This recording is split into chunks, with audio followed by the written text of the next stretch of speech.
नमस्कार दोस्तों, कैसे हैं आप लोग। एकता कपूर के अगेंस्ट अरेस्ट वारंट इशू कर दिया गया। क्यों कर दिया गया? क्योंकि इनकी द्वारा बनाई गई एक सीरियल, एक वेब सीरीज के अंदर आर्मी के अफसरों की वाइफ को इनडिसेंट तरीके से दिखाया गया, एज एन एडल्टरर दिखाया गया, एक ऐसी वुमेन की तरह दिखाया गया है जिनके हस्बैंड बॉर्डर पे देश की सेवा कर रहे हैं और वो अपने हस्बैंड के नॉन एब्सेंस में एडल्टरी में इन्वॉल्व हो रही हैं, एक दूसरे इंसान के साथ फिजिकल रिलेशनशिप में इन्वॉल्व हो रही हैं। और भी आर्मी की यहां पे डिसरिस्पेक्ट की गई है। एकता कपूर द्वारा बनाई गई एक वेब सीरीज में जिसका नाम है XXX अनसेंसर्ड पार्ट 2। ये जो सीरीज थी वो आल्ट बालाजी पे 2020 में रिलीज हुई थी। आल्ट बालाजी आप कह सकते हो एक OTT प्लेटफॉर्म है, नेटफ्लिक्स, अमेजन जैसा। अभी के लिए ओवरऑल एकता कपूर के अगेंस्ट एक अरेस्ट वारंट इशू किया गया है। ये अरेस्ट वारंट इशू किया गया है बिहार में जो बेगूसराय जिला है वहां की एक कोर्ट के द्वारा।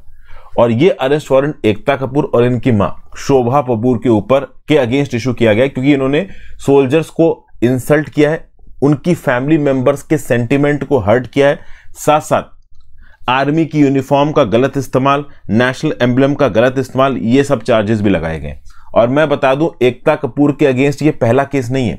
2020 में भी इलाहाबाद हाईकोर्ट में एक प्लिया गई थी कि भाई इनडिसेंट रिप्रेजेंटेशन किया जा रहा है इंडियन आर्मी ऑफिसर्स की वाइफ्स का through this serial XXX censored part 2।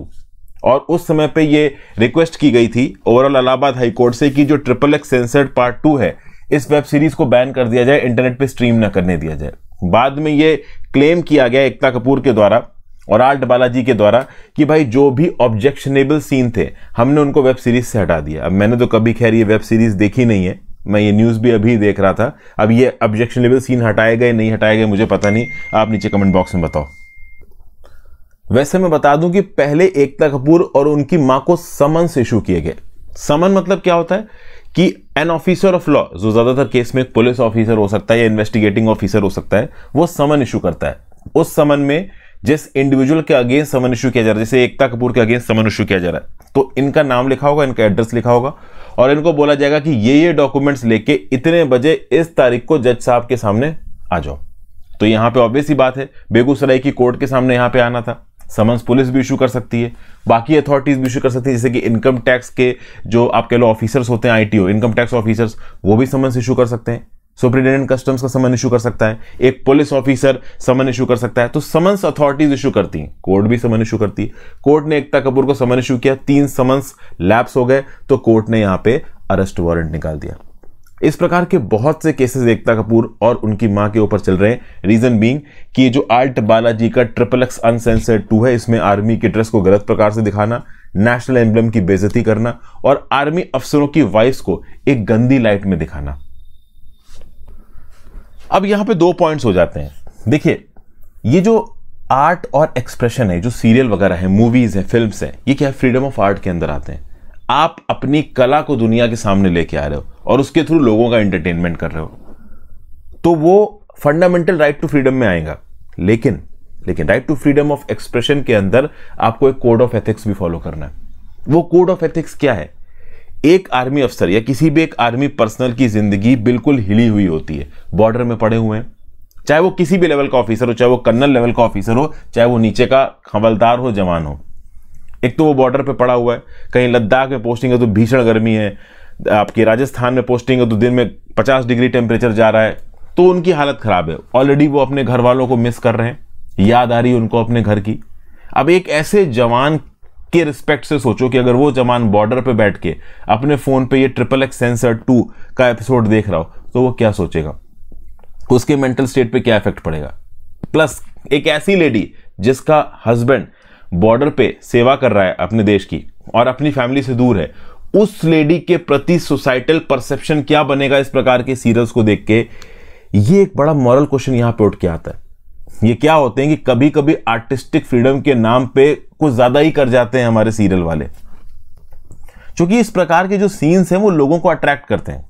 Adult scenes का मेन ऑब्जेक्टिव क्या होता है कि हाँ, इंडिया के, देखिए इंडिया के अंदर ये जो ओवरऑल टॉपिक है सेक्स का, ये हम लोग वेस्टर्न कंट्री के लेवल पे भी पहुंचे नहीं है। वेस्टर्न कंट्रीज में तो क्या है कि भाई बॉयफ्रेंड्स और गर्लफ्रेंड्स एक हफ्ते पे बदलते हैं, संडे को शादी होती है और मंडे को डिवोर्स हो जाता है। 1 साल 2 साल शादी चल गई, बड़ी बात है। पर इंडिया में ऐसा नहीं है। इंडिया में जो सेक्स का टॉपिक है वो बहुत हद तक टैबू है। तो अभी भी किसी ऑनलाइन सीरियल में, वेब सीरीज में अगर कोई सेक्सुअल एक्टिविटी दिखाई जा रही है तो लोग बड़े एक्साइटमेंट के साथ देखते हैं, और उस सेक्सुअल एक्टिविटी को किसी कंटेक्स्ट में सामने लेके आना ताकि वो इंटरेस्टिंग लगे। तो एक आर्मी ऑफिसर की वाइफ को यहां पे दिखा दिया, लेकिन यहां पे ये जो आर्टिस्टिक फ्रीडम आपको दी गई है ना, फ्रीडम ऑफ एक्सप्रेशन दिया गया ना, इसको आप गलत प्रकार से इस्तेमाल कर रहे हो, क्योंकि आप जो मिलिट्री तबका है उसकी डिसरिस्पेक्ट कर रहे हो, उनके फैमिली मेंबर्स की डिसरिस्पेक्ट कर रहे हो। आर्मी अफसरों की यूनिफॉर्म को एक बड़े ही कैजुअल वे में पहन के आप ओवरऑल आर्मी के कोड ऑफ एथिक्स को वायलेट कर रहे हो, और साथ साथ इंडियन पीनल कोड के बहुत से सेक्शंस वायलेट हो रहे हैं, आईटी एक्ट के सेक्शंस वायलेट हो रहे हैं। उससे भी इंपॉर्टेंट चीज है, पिछले साल सरकार लेके आई है 2021 में information technology intermediate guidelines and digital media ethic code rule. इसके अंदर है डिजिटल मीडिया एथिक्स कोड। इसके बारे में थोड़ी जानकारी लेते हैं कि भाई ये डिजिटल मीडिया एथिक्स कोड, इसका ऑब्जेक्टिव क्या है, क्यों ये डिजिटल मीडिया एथिक्स कोड लेके आया गया। तो कुछ चीजें मैं आपको समझाता हूं दोस्तों। देखिए, आज की डेट में YouTube बहुत तेजी से प्रोलिफरेट कर रहा है, और YouTube पे कुछ ऐसे इन्फ्लुएंसर्स निकल के आ रहे हैं जो कि बहुत ज्यादा फेमस है।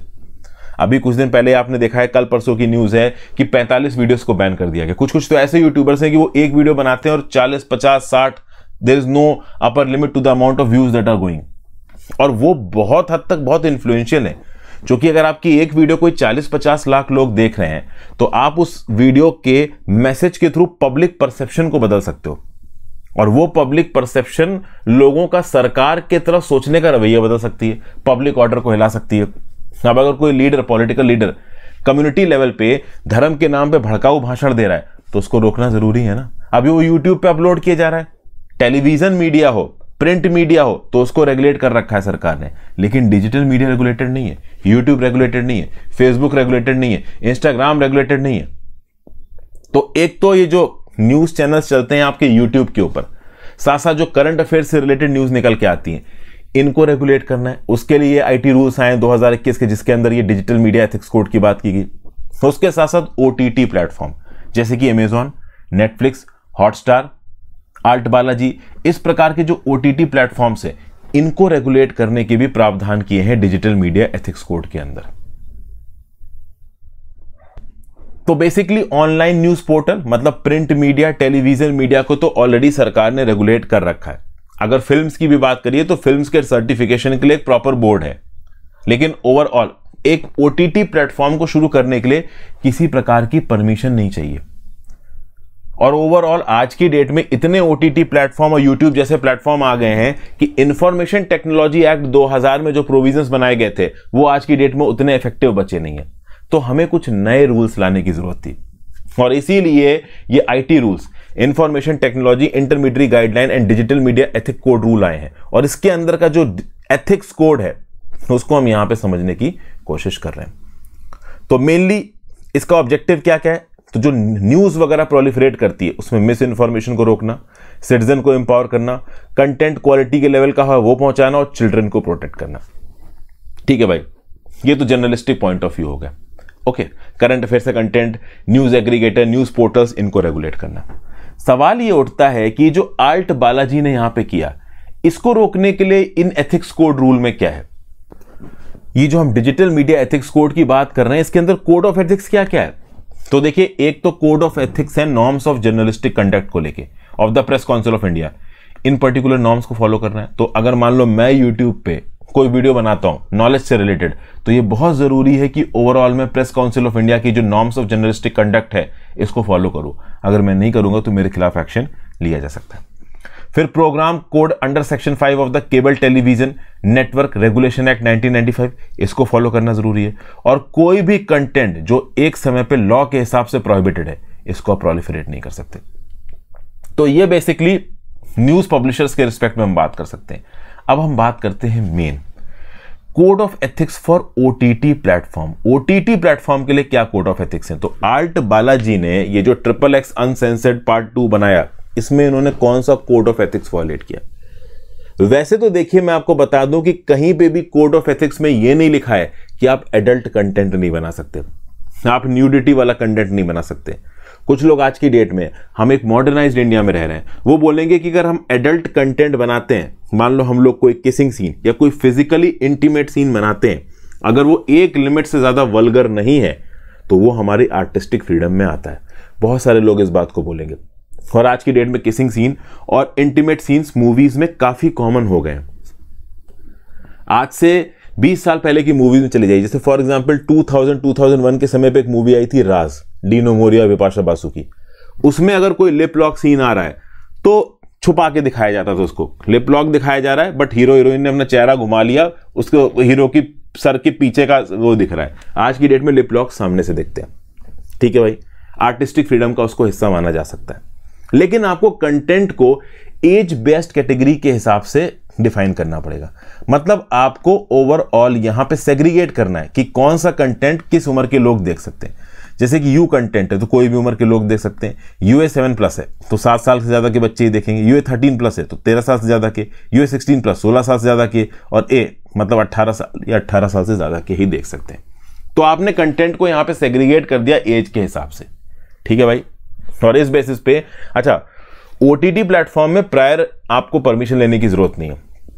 कोई भी ओटीटी प्लेटफॉर्म इंडिया के अंदर खोलिए और ओटीटी के जो पब्लिशर है उसको ही यहां पे कंटेंट का एज वाइज सेग्रीगेशन करना पड़ेगा, और बाद में अगर कोई वॉल्यूशन निकल के आता है तो एनआईटी रूल्स के हिसाब से उसको हैंडल किया जाएगा।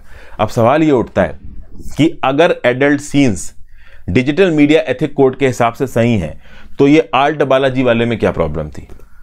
यहां पे बात आती है दोस्तों मोरालिटी की, सोसाइटल मोरालिटी, एक ऐसे तबके के बारे में सोचने की जो ओवरऑल दिन रात आपके लिए अपनी जान दे रहा है, अपनी जिंदगी खराब कर रहा है। एक आर्म्ड फोर्सेस का तबका, देखिए कोई भी क्या करे, एक हस्बैंड या एक वाइफ अपनी पर्सनल कैपेसिटी में क्या कर रही है वो उसका एक पर्सनल डिसीजन है, लेकिन ओवरऑल आप उसको अट्रैक्टिव बना के, सेडक्टिव बना के, दुनिया के सामने लाके उससे व्यूज खींचने की कोशिश करो, उससे टीआरपी खींचने की कोशिश करो, ये इमोरल की कैटेगरी में आ जाएगा। तो ये जो कोड ऑफ एथिक्स है ओटीटी प्लेटफॉर्म्स का, जो पहला ही प्रिंसिपल है ना, general principles related to prohibited content and content regarding which the platform needs to observe caution and discretion. तो ये एक ऐसा कंटेंट है जहां पे कॉशन और डिस्क्रिशन इन दोनों को लाने की जरूरत है ओटीटी प्लेटफॉर्म्स को, क्योंकि ओटीटी प्लेटफॉर्म्स में आप अपने मन मुताबिक कुछ भी नहीं, जैसे कि फॉर एग्जांपल चाइल्ड पोर्नोग्राफी होगी। अभी पोर्नोग्राफी तो पूरी दुनिया में देखी जाती है, बहुत सारी पॉर्न वेबसाइट्स हैं चलती हैं, लेकिन चाइल्ड पोर्नोग्राफी स्पेसिफिकली बैन की गई है दुनिया भर की ज्यादातर कंट्रीज में। चाइल्ड पोर्नोग्राफी करते हुए पकड़े गए लंबे नपोगे। इनफैक्ट चाइल्ड पोर्नोग्राफी की कोई सीडी भी आपके पास से मिल गई या किसी भी उससे रिलेटेड एक्टिविटी में आप इन्वॉल्व नजर आए, उसको प्रोपोगेट करते नजर आए तो बचोगे नहीं। तो ओवरऑल एक मॉरल कंटेंट आ गया यहां पे, समझ गए। तो कोड ऑफ एथिक्स के अंदर ओटीटी प्लेटफॉर्म्स के ऊपर कुछ मॉरल रिस्पॉन्सिबिलिटी है। फिर हमारे आर्म्ड फोर्सेस के लोग हमारी देश की एक्सटर्नल और इंटरनल सिक्योरिटी दोनों को मेंटेन करते हैं, उनका मेंटली स्टेबल रहना बहुत जरूरी है, और इस प्रकार के सीरियल्स, इस प्रकार की एक्टिविटीज को दिखा के उनके मेंटल स्टेटस को बिगाड़ सकते हैं। तो it can also affect the sovereignty and integrity of India and jeopardise the security of the state. तो इन आधारों पे ये जो XXX अनसेंसर्ड 2 वाला ये जो ओवरऑल कॉम्प्रोमाइज सीन थे, इनको हटाना बहुत जरूरी था।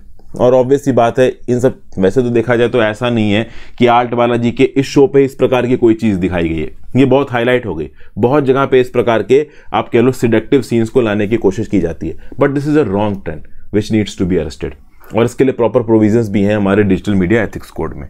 तो एक छोटी सी न्यूज मैंने आपके साथ डिस्कस की प्रॉपर रेलेवेंट प्रोविजंस के साथ। आई होप आपको थोड़ी पसंद आई होगी। Thank you for watching. ज्यादा से ज्यादा लोगों से लेक्चर को शेयर करिएगा, इंस्टाग्राम पे फॉलो कर लीजिएगा, टेलीग्राम ग्रुप ज्वाइन कर लीजिएगा, वीडियो को लाइक और शेयर जरूर करिएगा। गुड